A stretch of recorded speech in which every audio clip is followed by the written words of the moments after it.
we need to speak up a little bit. It's so far from the bad quality. If it's closer, we can see everyone. You can maybe bring it a little bit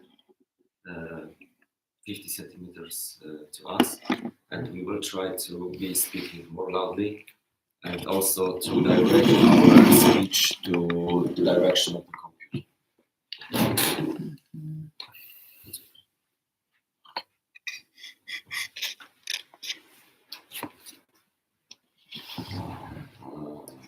We may also move a little bit forward so that this will help. The altar in the center. Yes.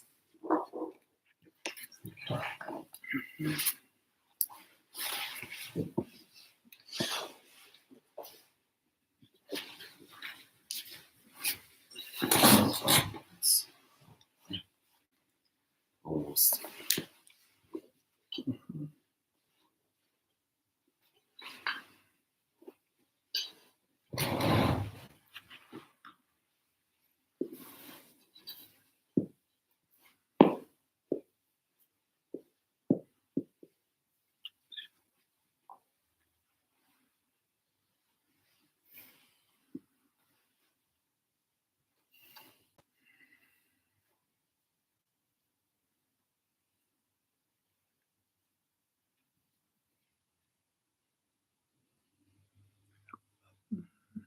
Please start.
we have a couple of words of appreciation.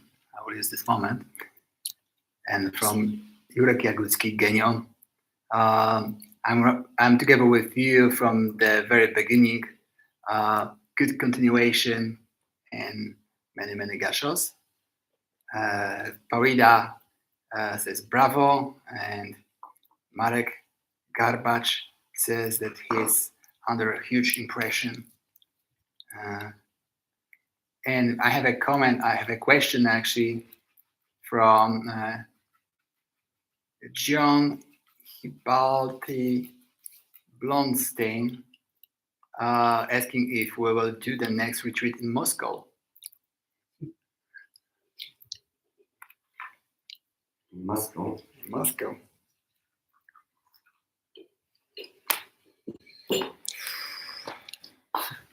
I will surely do next retreat in Moscow if I will be invited when the Ukrainian will be again free. Then it's possible.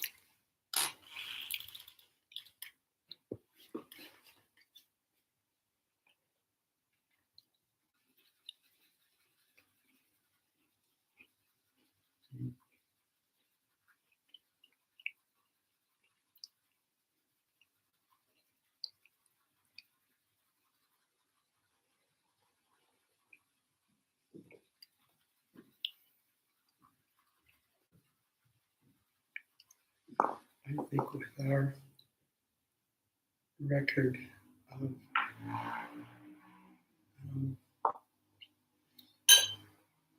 this retreat, we might be doing that retreat in Siberia rather than in Moscow.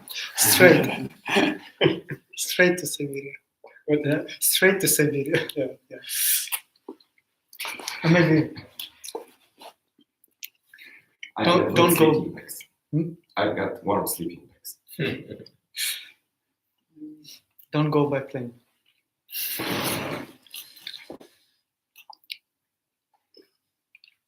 I'm curious if there's a Zen group in Moscow. Definitely in Moscow. Definitely. There must be.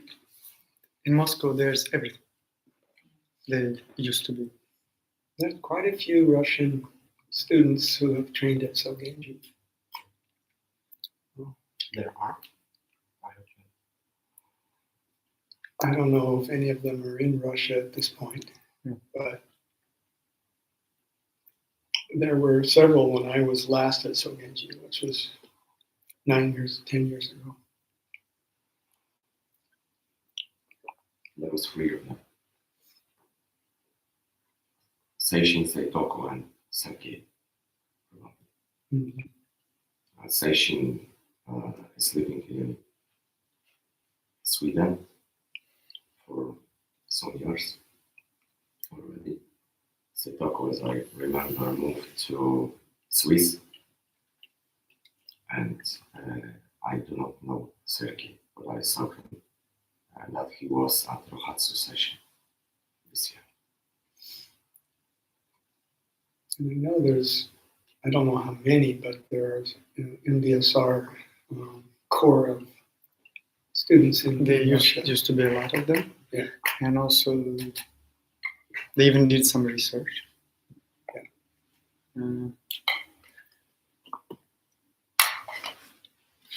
Yeah. Moscow used to be, maybe still now, to some degree, a very developed city. It's not Russia. It's very different from Russia. It's closer in many things to New York or Tokyo or London or Amsterdam because of the wealth and proposition of various things. People got money, they are interested in different things. What it is now, nobody knows because people got quiet. There were some misunderstandings, or at least it felt like a synchronized reaction to what happened in Ukraine, like what the war happened, and it's not just happened. It's Russia as a state invaded Ukraine And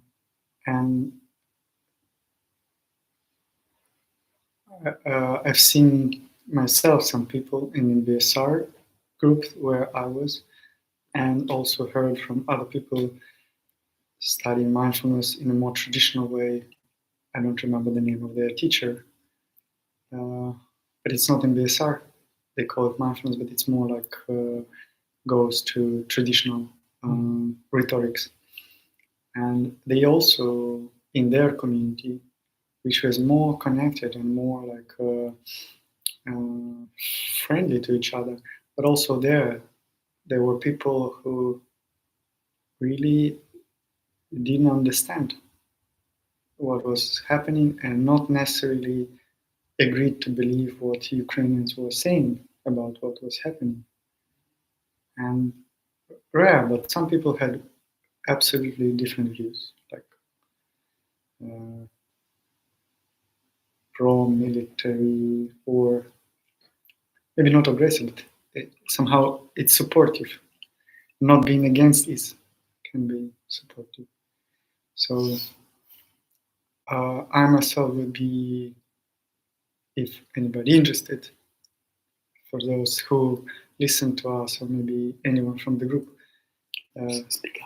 this is my personal position. I would be, and I understand that spiritual exploration and mindfulness community in particular, people tend to avoid talking about this kind of stuff. And I felt very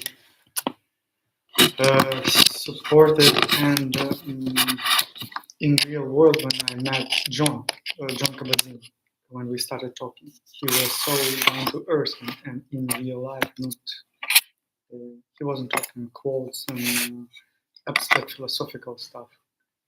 And so I tend more and more not be silent about what only people from here can understand. And I think it should be discussed in spiritual community all over the world, that spiritual practice is not separate from what's happening. It's not something added to life. It is life. It's even more understanding of reality and closer to reality than some people who are on autopilot or are not asking questions about nature of reality. So to me personally, it will be a big question about, even after victory,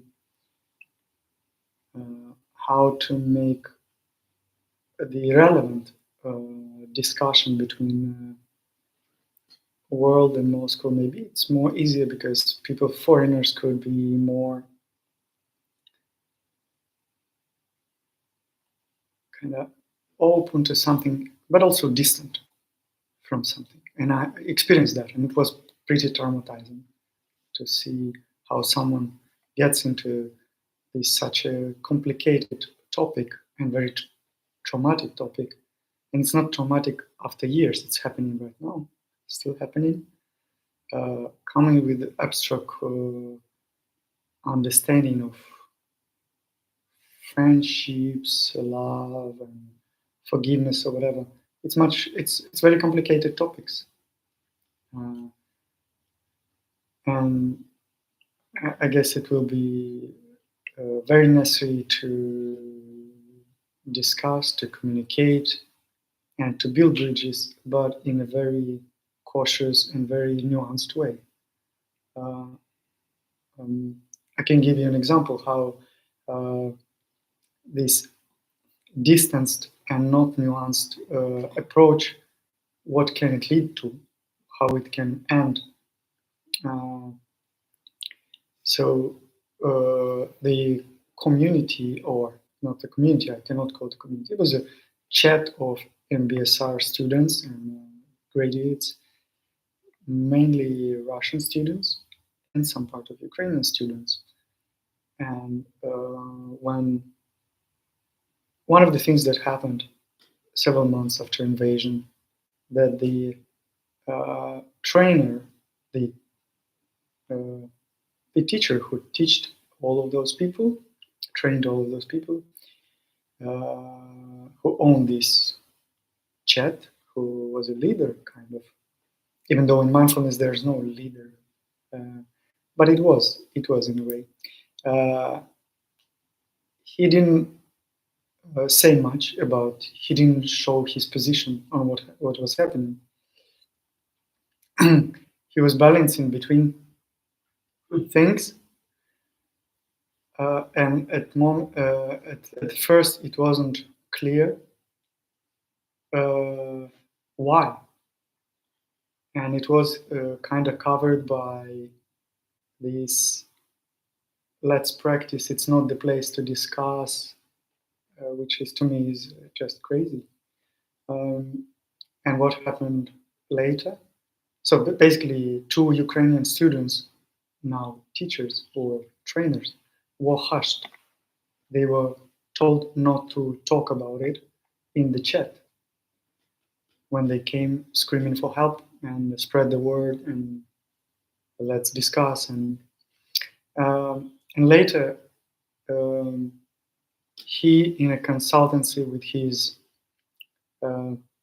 university in Europe, who were very distant, don't understand the nuance, instead of holding a session on his own and inviting his students to talk about it and somehow guide us to make it a Dharma talk, to make it like a mindful talking with all nuances.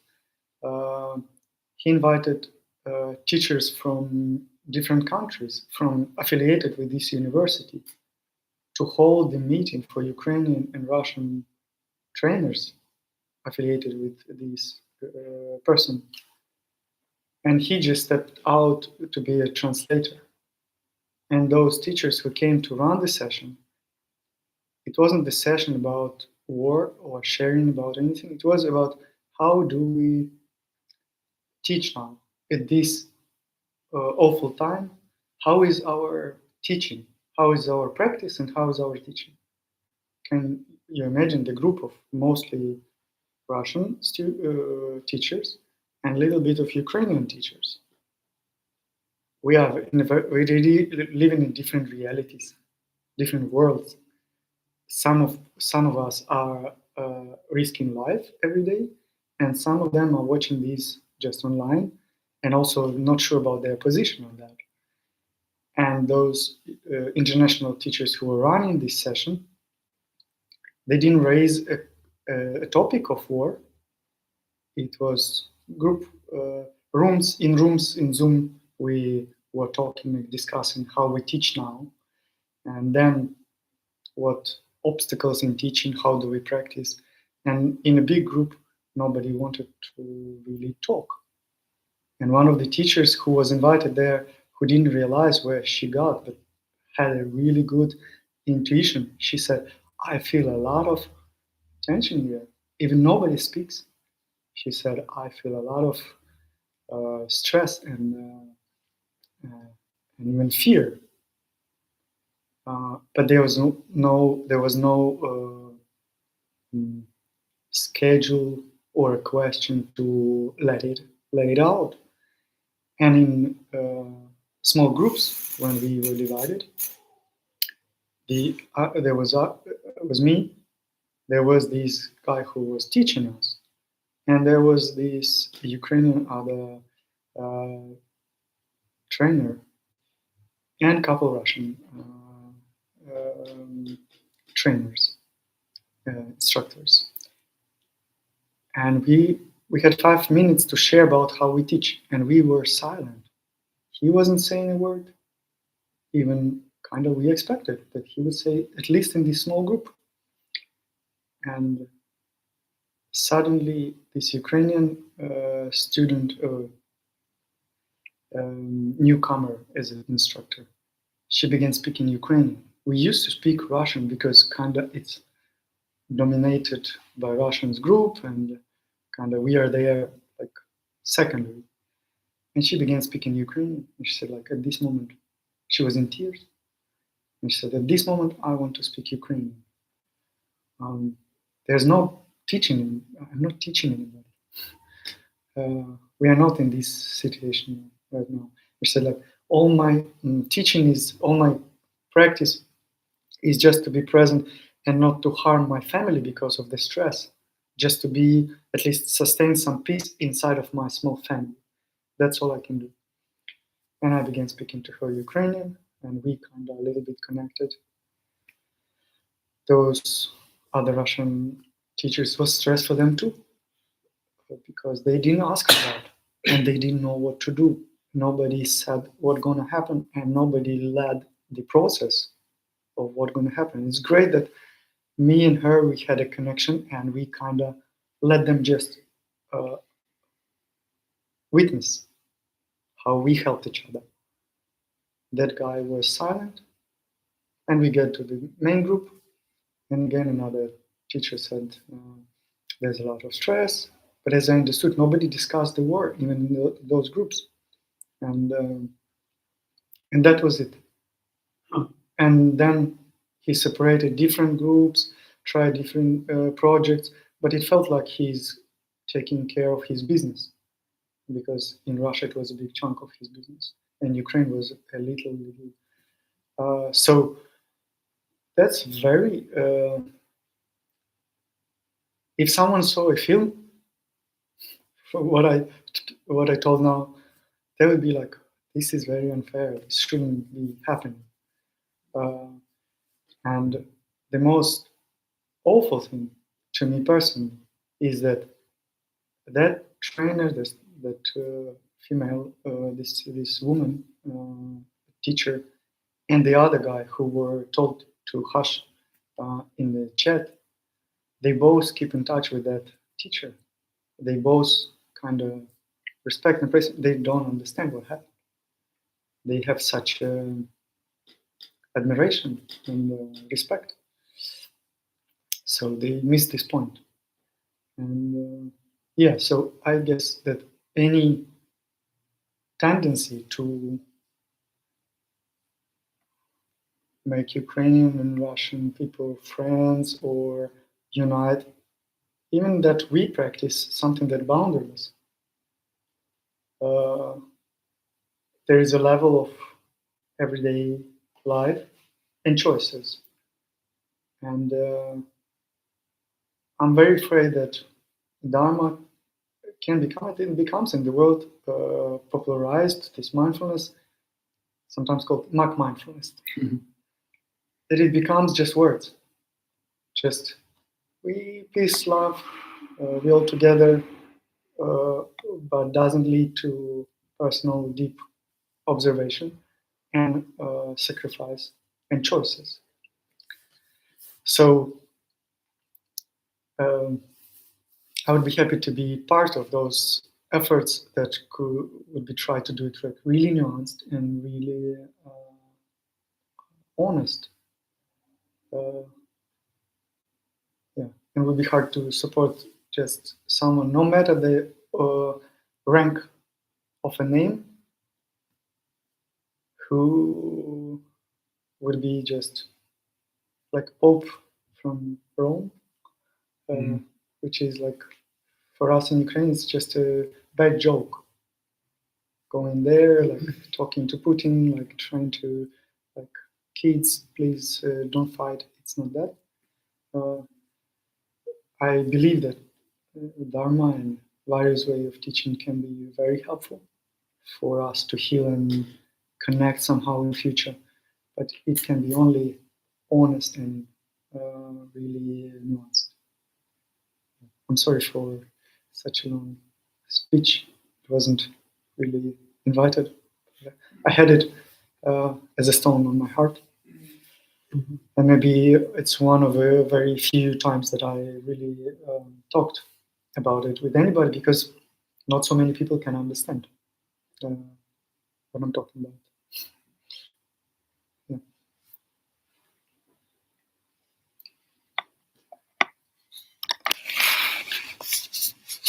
There are so many examples, including in Zen. Many Japanese Zen teachers in World War II supported the Japanese war effort.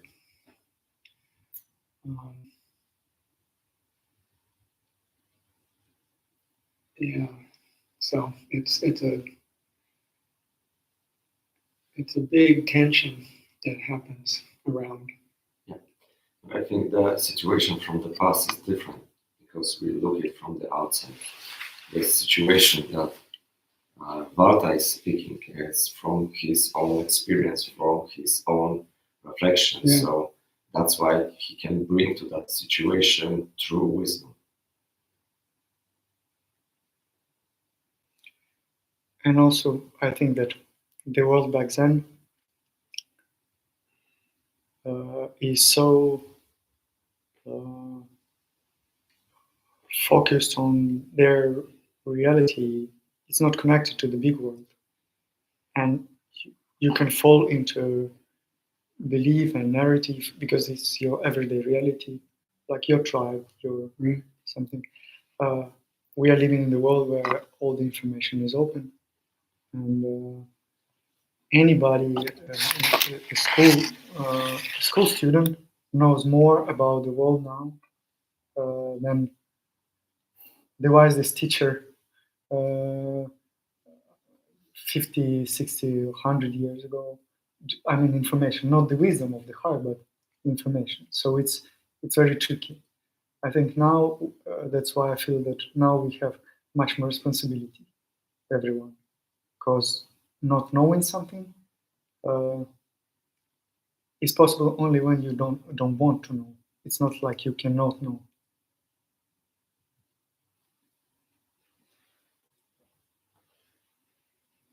Thank you for sharing that. That brings up a lot. Yeah, when I started to studying the computer science, it was the moment that I started in, I think, 1995. So there was no internet, and the internet, we had first internet. It was like the first year of my college. We were seeing some internet, some very primitive internet, and very soon it just exploded, and we were very excited about internet because we thought, oh, now everyone will have access to information, so people will be very wise, and communities will be knowledge driven, wisdom driven, And we had this hope that now, that's good. We will be able to optimize our deeds, and there will be no misunderstanding because everyone will be educated. And now I see it's so naive, because there is such an abundance of information that we are lost in it, and there's so much disinformation and people who just want to trick other people to do things they want. They just disinform them, and that's a huge problem, a huge confusion. I'm also thinking about what you said, and I'm asking myself that question: wouldn't I go to Moscow if someone invited me? I'm not sure if it's even possible for me to do it. And I think there are a couple of thoughts. The first thought is, that's probably the place where kind of Dharma is needed the most. And the second thought, what are the options? We can say, you are doing bad things. Please correct that. And then we'll be talking. But it creates this separation, and we start living in some kind of bubbles, separate bubbles. I think I would go.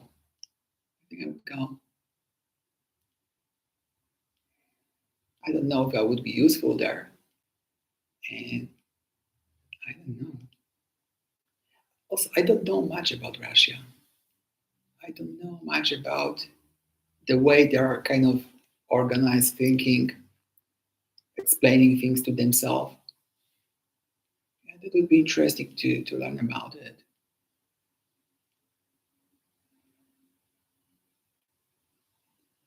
Yeah, and also, my deep feeling about all conflicts is like two things. The first thing is, wow, it is such a misunderstanding, one big misunderstanding. It is so completely unnecessary. So much effort's going to these things, to protecting yourself, to killing others. So much effort that could go towards completely different things.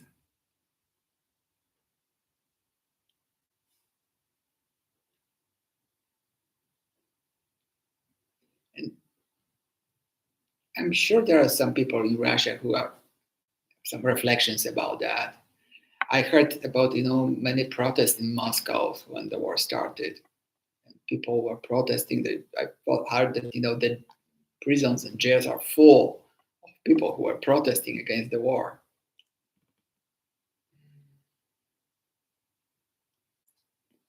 And I also believe that deeply people, yeah, we don't want to fight with each other.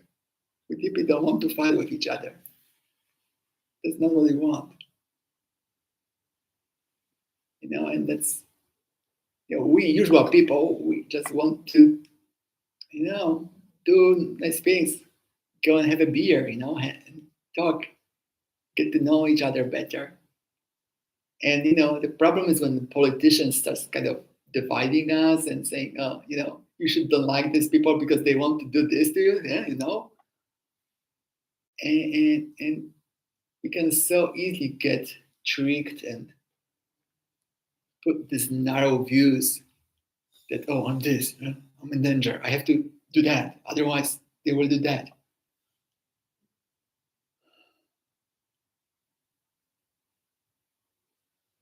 And and I feel like I'm too small to change that. And I can't even change that in myself because I'm part of it. I'm doing the same things on a small scale in my environment. But yeah, I started many wars last couple of years, many different wars.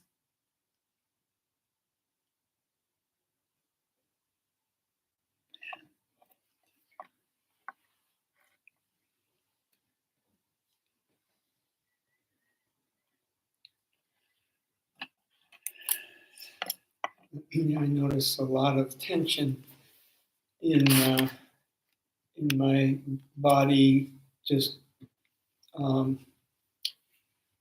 imagining being in the situation you are in there. It's happening all over the world. It's not nearly as dramatic elsewhere, most other places, but even for me, just living in the United States, the almost complete disconnect between realities that makes it nearly impossible to even have a conversation.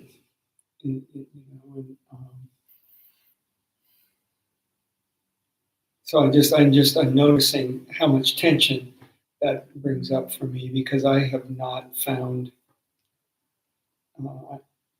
It's just, how do you make progress when you can't talk to half of a country,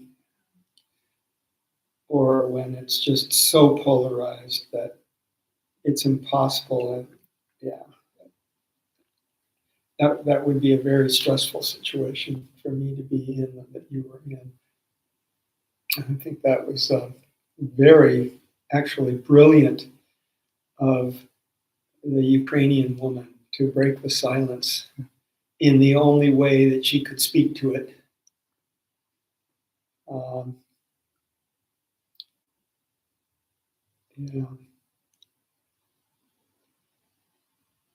Yeah. And I do find myself feeling a lot of judgment toward the people who were.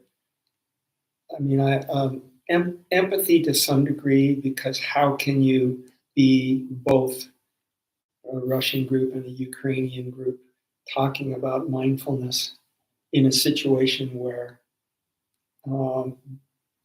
people are on the far opposite end of their understanding of the reality of what's going on.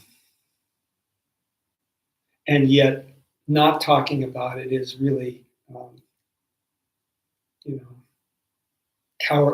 cowardice. So that's, wow, brings up a lot. Thank you. Any reflections from you? Well, I just always go back to basics. And I'm sure Thich Nhat Hanh probably had a quote, but Gandhi, same quote. I mean, peace starts, with oneself. So we always just have to go deeper in ourselves. Really, we have to realize the peace that you want in your own life. That's the start. So I don't have the answers to these complicated questions. I always turn the attention back to myself for starters. It's not where it ends. You have to deal with the situation. I don't have any advice, but that's what we're doing here, is turning the attention back to ourselves.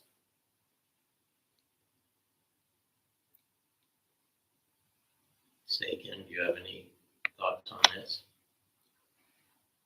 Oh, nothing.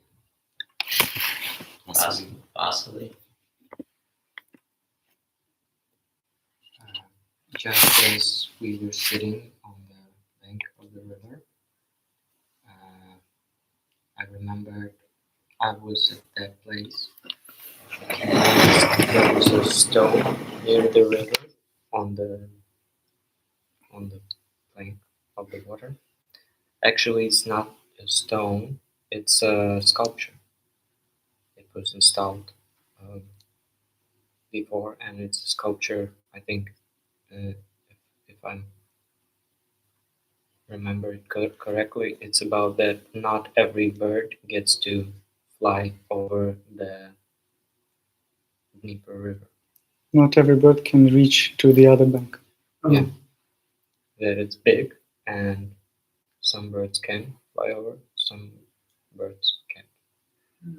And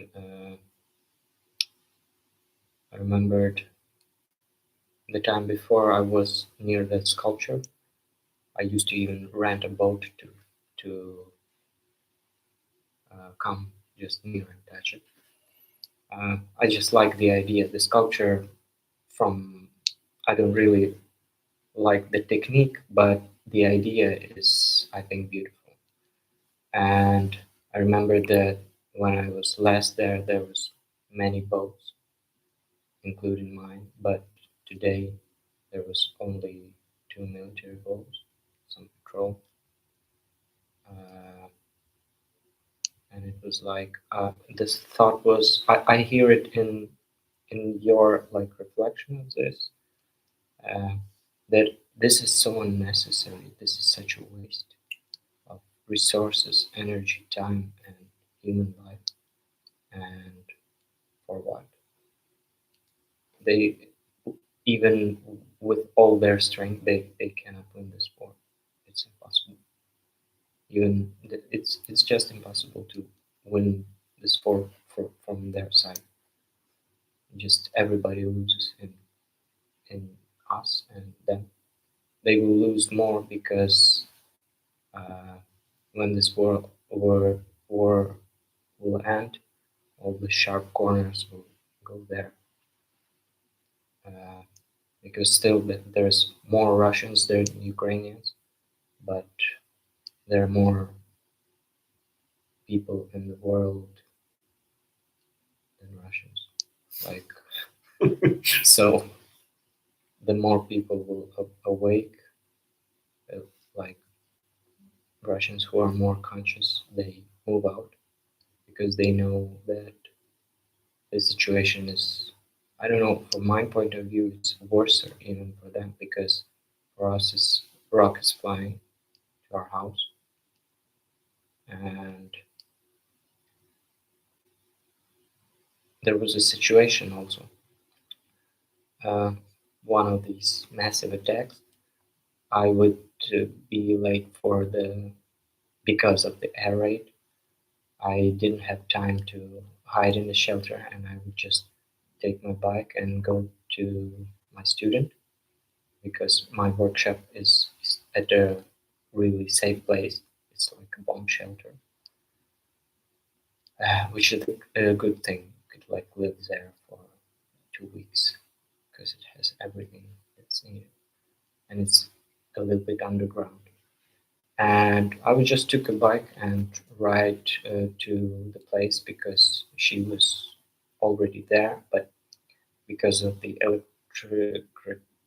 electrical grid problems, because of the shelling there was sometimes no like connection on the telephone, and I knew she's like young, and I would take a bike, and I think maybe she's afraid like sitting there alone and no contact. So I took a bike and rode to my workshop, and that day is special because the place I was, after 3 minutes that I was like away from there, one of the rockets that was hit by Ukrainian missiles, like shot down.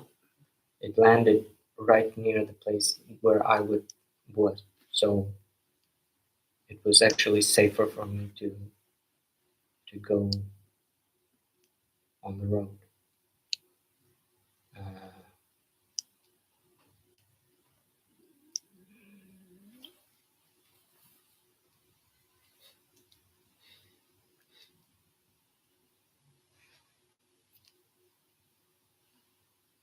Yeah. Why I was telling all these stories, because I think that if it's obvious for people who are just a little bit more aware that this is just stupidity and a total, it's even worse than a waste of time and resources. They waste their lives also just by doing this.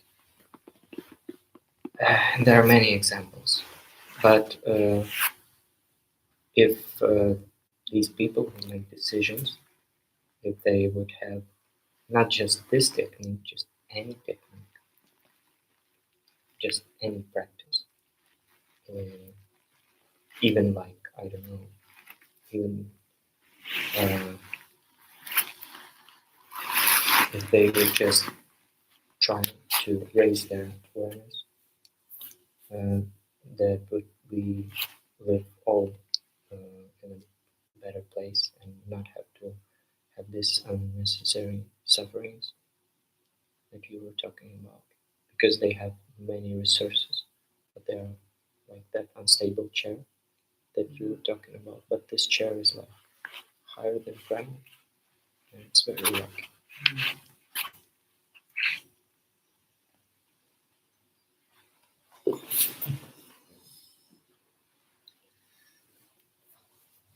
We've got 5 minutes. Maybe there is a question from someone outside.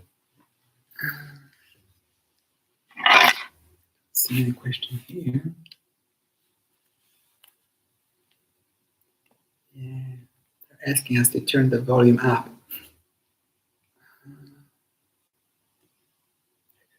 Yesterday I was asking about the microphone, and we need some person who knows how to connect all this stuff, because they have the microphone. So Andrei would be the best. You may ask Vasily to just contact Andrei to 3 days, and it's still a lot of time. Maybe also the questions and answers will develop in some way, and maybe there will be some idea to do some bigger talking at the last day. So please ask Alexander to take care of The problem will be if they'll have okay, it's technical. We can discuss it later. I know during the day you had a question about the sutras and you had a question from Kurt about his background, but I don't know if either of you want to. Yeah, I'd like to know if we still have some time. Would you go first? Yeah, we can go through 10 minutes and See. Yeah. quickly answers. I think you answered most part of those questions I had in your lecture, because I think you considered it and heard it. Also about the sutras, I noticed that the sutras we do in our school and sutras you do in your school, they're at the same time they're same, because we also do the Heart Sutra, the Great Dharani, but in a different translation, and they're like same but different. And the melody I think is different, but the tools you use are like similar but a little bit different. And I was it's actually a really good experience, and I would like also to know about other schools, how they do it, because seeing the differences also in the background, I see the things that are similar, and I think that they are more important. Like there's a message between the letters. I don't understand it, but I like there's something under the water. So according to tools that we use, we have tools that I have taken that had to be carried in such small box. So they are really, really, really simplified, and I have taken the Mokugyo from Kwano. Usually Zen Mokugyo is really big and it's curved with some kind of fishes.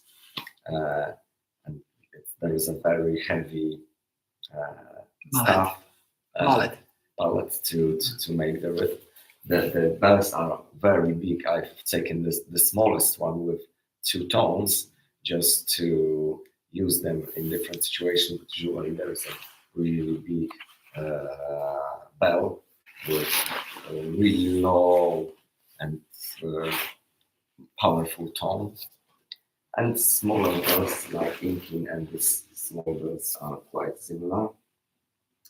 We haven't taken Keisaku because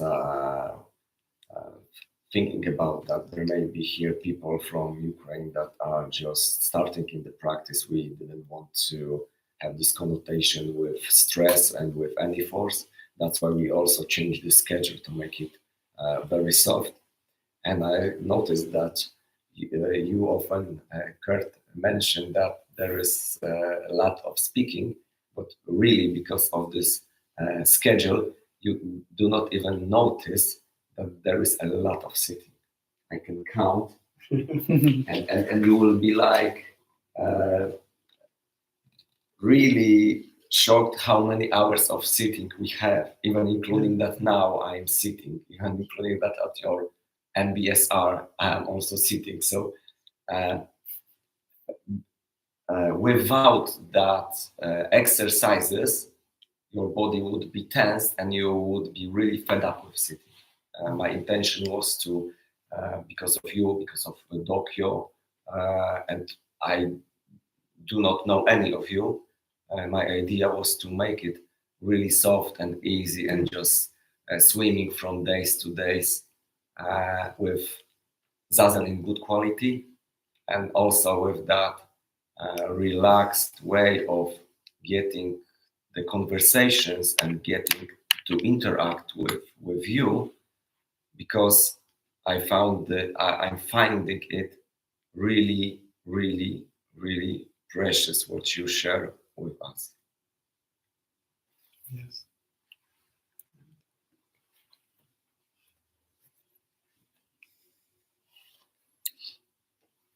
I just try to put it shortly. Yeah, I want to relate to what Sigyn said now. It's amazing experience how this session or retreat at the same time is much more traditional than anything I ever encountered, and at the same time very caring, the most caring, maybe one of the most caring retreats that I have in all ways. In how we, even though the schedule is pretty strict, we don't have much of breaks, but the way how we spend time and the way we have these little talks in between, and nobody has to be reminded to be silent, but also nobody goes chatty.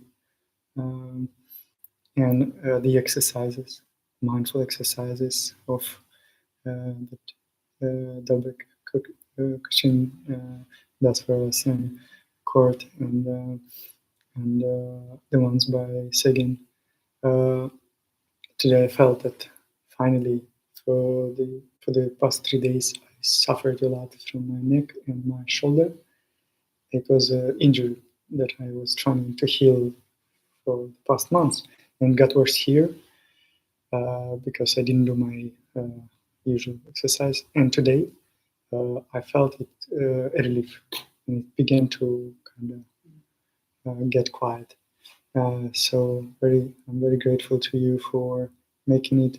I'm having ideas of how I could think of retreats for future based on what we did here this time, more than my experience in Vipassana, very traditional 10 days silent retreat, and even mindfulness retreats that I've been to.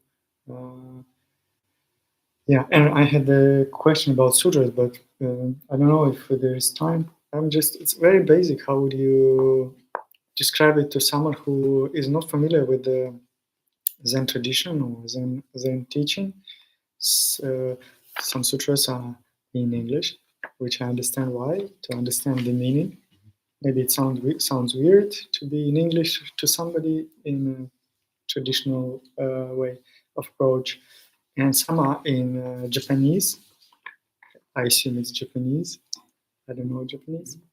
So what's the reason for that?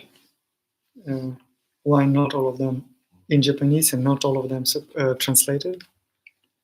Some of them are dharanis, and some of them are just sutras where the information and the knowledge, wisdom that is carried by it is more important. So in English, there are sutras that has this wisdom, but they are, if you look at them, they are just like poetry. Mm-hmm. Many times there are a lot of metaphors, and you really discover the meaning of those sentences and those metaphors during years and years of your practice, and you rediscover those connections between words again and again.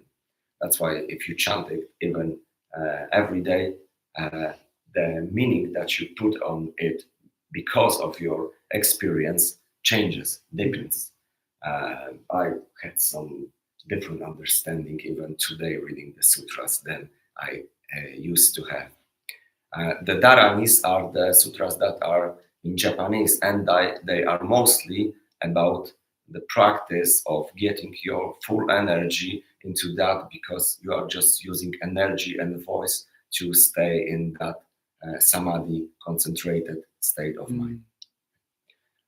We have to finish. If you will be having more questions about sutras, we can just give even tomorrow question and answer just for that. So probably guys also have some Yeah. reflections. I'll be happy to hear everyone's thoughts. Thank you. Thank you. 5 minutes break, and then we will do golden hour.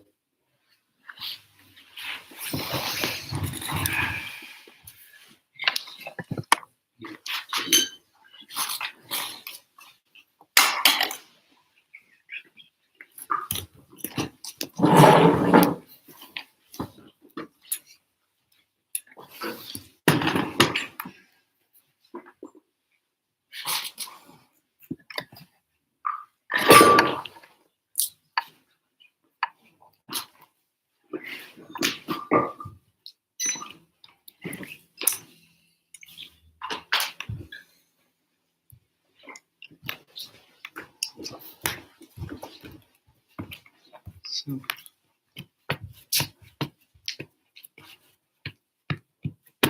building a tower.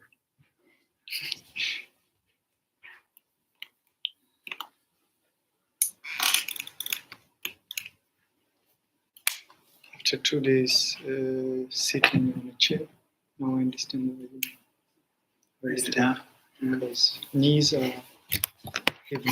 It seems in the beginning that it's very simple, much simpler than this one. But after long hours, the knees and the spine, because you have to balance. And also, I didn't feel, this was my today's experience in the practice, that I'm all movement inside. So that I have a lot of movement inside, and that I have to balance all the time. I didn't know this about my spine, Yeah. spinal cord. But is it different when sitting on a chair and then on a cushion? I was sitting wrongly, and I guess I was also always in pain and adjusting, and that's why I was also, so I wasn't stable. Never. Yeah. Because I was so relaxed with crossed like this. Yeah. And I have knee and here and there. So And the position you were sitting, it was very hurting for your knees. yes, and also because the spine is weak. I'm not trained in yoga. I do very rarely, so I was still always losing the balance. So your explanation, your lecture on how to sit was very beneficial for me. I'll be have the only orienteer now how to find this stability. No one ever explained this to me. Thank you. I think that was useful.